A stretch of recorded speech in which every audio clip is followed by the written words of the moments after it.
So there are a ton of issues with the Texas Chainsaw Massacre video game, and unfortunately, I hate to say this, but the game is dying.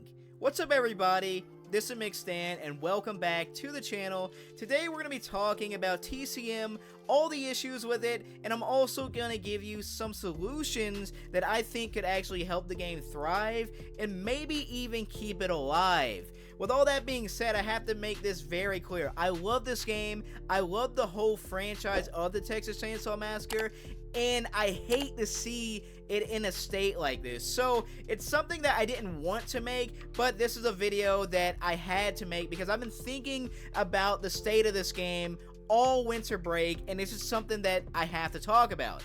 So what is wrong with this game? First of all, people are losing interest in the game. That's the number one thing.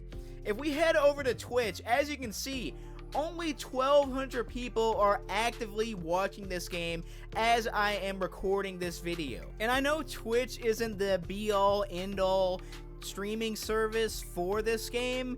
I know everybody doesn't watch Twitch, but 1,200 for an entire viewership of a game is very, very low. And if we go over to YouTube, it's kind of the same thing. Look at all these channels. Their views have dropped dramatically. And I can tell you, as a content creator myself, that I'm losing views on the game also. So people are actually losing interest in this game. They don't want to watch it anymore. But of course, watching the game and playing the game are two different things. So let's talk about the player base of this game, which is basically the same amount as the viewership. It's very, very low, as you can see. Now, of course, this is only for Steam, but this is 1,100 players playing the game right now as I am recording the game. If you look at the top peak of the game, it was 14,000, which really wasn't that much, but still, that is like a 94% drop in players for the game of Texas Chainsaw Massacre. So nobody wants to watch the game and nobody wants to play the game. What is the issue? Why is this happening? And it's very clear. The number one thing that's wrong with this game is the lack of content. And if there is a lack of content, there's a lack of replayability. So there needs to be things in this game that actually make the player want to continue to play this game, want to come back, and having content in the game, unlockables and things like that, give the players incentive to keep on playing, and there's nothing in the game like that. Of course, we have the reskinned outfits for the victims, but really, that's just not really worth it, and you unlock all those after playing like 5 games. Now, the family members don't even have these reskinned outfits, which is another mystery to me. I don't understand why that's happening. And they also have this completely useless unlockable system in this game where you unlock pictures from the first film, like behind the scene pictures and things of that sort. And I have to be honest with you, 99% of the player base do not care about these pictures. And if you want to see the pictures, you can just go to Google and look at them. They're all over the internet. These are not like premium pictures or anything. They're completely free. They've been free for many, many years, so I don't understand why they're even unlockables in this game. And when the developers finally released some DLC for the game, it was overpriced and it pissed off a lot of the fans of the game. The 2 characters they released, both Nancy and Danny, were $10 a piece, which is kind of outrageous for a game that doesn't allow you to duplicate characters, so you're not even guaranteed to play as these characters in-game. In my opinion, characters in this game should be free because of the game model. And then they released a Greg Nicotero Leatherface skin that was extremely overpriced, and honestly, I don't think people even care enough about Greg Nicotero, at least the player base for this game, to justify spending that on the game. Of course, I like him because I'm a horror fan, but I think most fans of this game are asymmetrical fans. They're not horror fans, really. And when you compare it to a game like Dead by Daylight, who just released an horror icon in Chucky for only $5, it makes those prices even more outrageous. And if we're gonna really talk about it, both Nancy and Danny are kind of pay to win because they're both extremely powerful. Especially Danny, when you get him to level 3, he can insta turn off any objective in the game, and it also makes it to where it's extremely hard to turn these objectives back on as a family member. So these two new characters are essentially pay to win, and they're expensive, so if you want to actually succeed in this game, they kind of force you to buy these characters, which is a very bad practice in my opinion.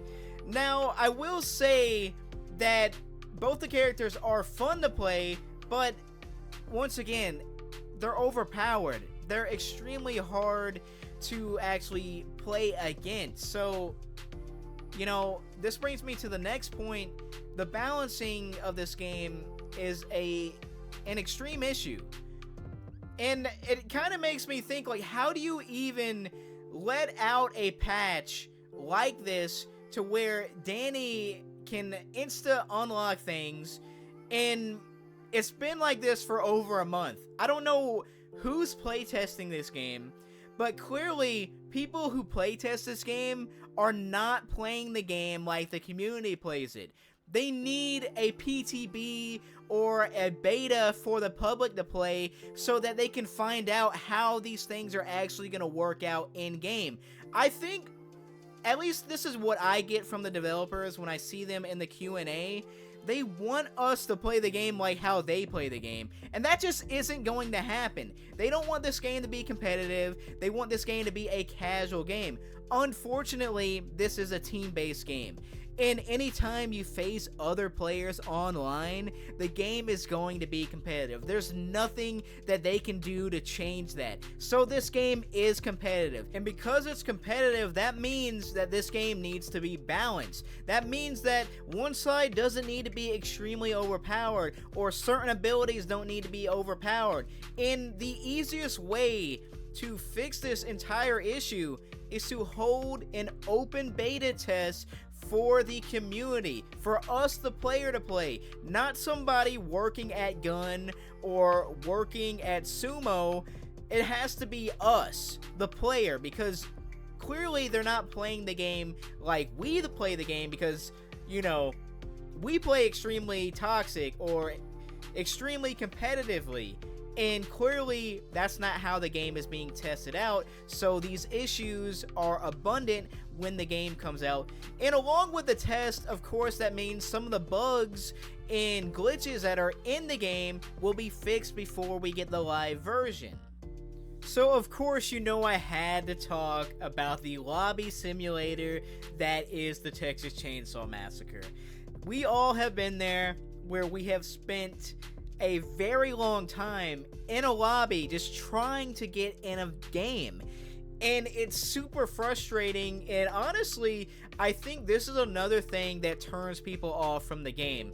Imagine being a brand new player to this game, just to wait 20 minutes in a lobby to get in there, run into either, you know, overpowered victims or overpowered killers, and have a very fast game that only lasted maybe like 6 minutes, and then you're back into the lobby simulator again. And this is a common thing with this game.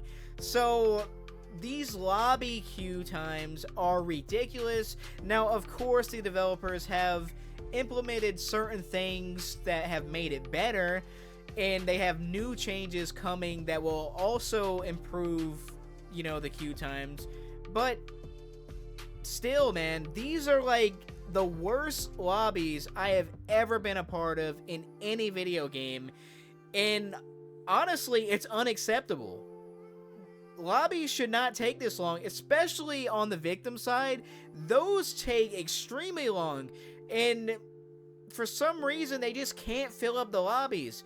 Killer, on the other hand, is faster. If you're playing Killer, you can get into games fast, or at least fast-ish. But Victim, man, that is a struggle. So yes, the lobby times are very, very bad, and honestly, I don't know what they can do to fix them. I think it comes down to people playing the game. They just don't have enough people. I think what they need to do is somehow change the servers to make it to where they search for more players, because for some reason, these lobbies just do not fill up. So with all that being said, I think these issues are very, very bad, and some of them can be fixed, some of them are going to take a little bit more time, and it comes down to, in my opinion, the developers are just inexperienced when it comes to multiplayer games. For those of you who don't know, the developer of this game is actually Sumo, and the publisher is Gun. Now, of course, Gun has to okay everything that Sumo does, so they're in charge, but Sumo are the ones who are actually developing the game, and they don't really have any experience in the multiplayer space, so that's why we're getting all these problems, and it seems like to me that it's just a little too much on Sumo, and maybe they need to bring in another team, because Sumo has more teams, and maybe they could just bring in more people from other, groups to help with this game. But it just seems like it's a little too much for Sumo.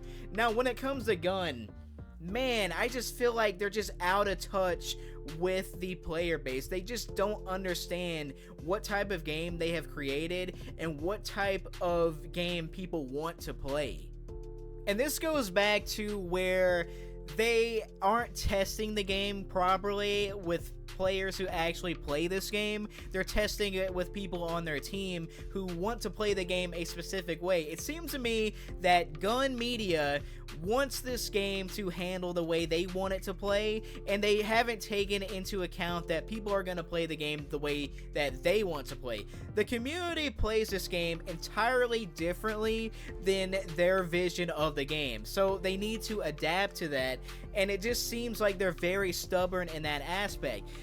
I say this because I've watched a few of their live Q&A streams where people have criticized their game, and instead of taking the criticism and saying, okay, yeah, we'll work on that, we'll take it to the team and see what needs to be done, see what we can do, or, we'll write that down, they get defensive, they get insulted by people saying that this is broken or this needs to be fixed. No, we're not saying the game is bad. We're saying we love your game. We're saying that certain things need to be changed, and these are some solutions that we think could actually help the game out. And really, when it comes down to it, I feel like Gun is going to be the reason why this game fails, and ultimately why the game dies entirely.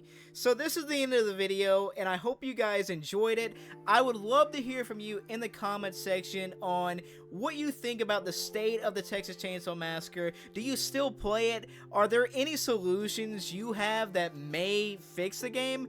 Sound off below and let me know in the comment section. And as always, thank you so much for watching, and I will catch you in the next one.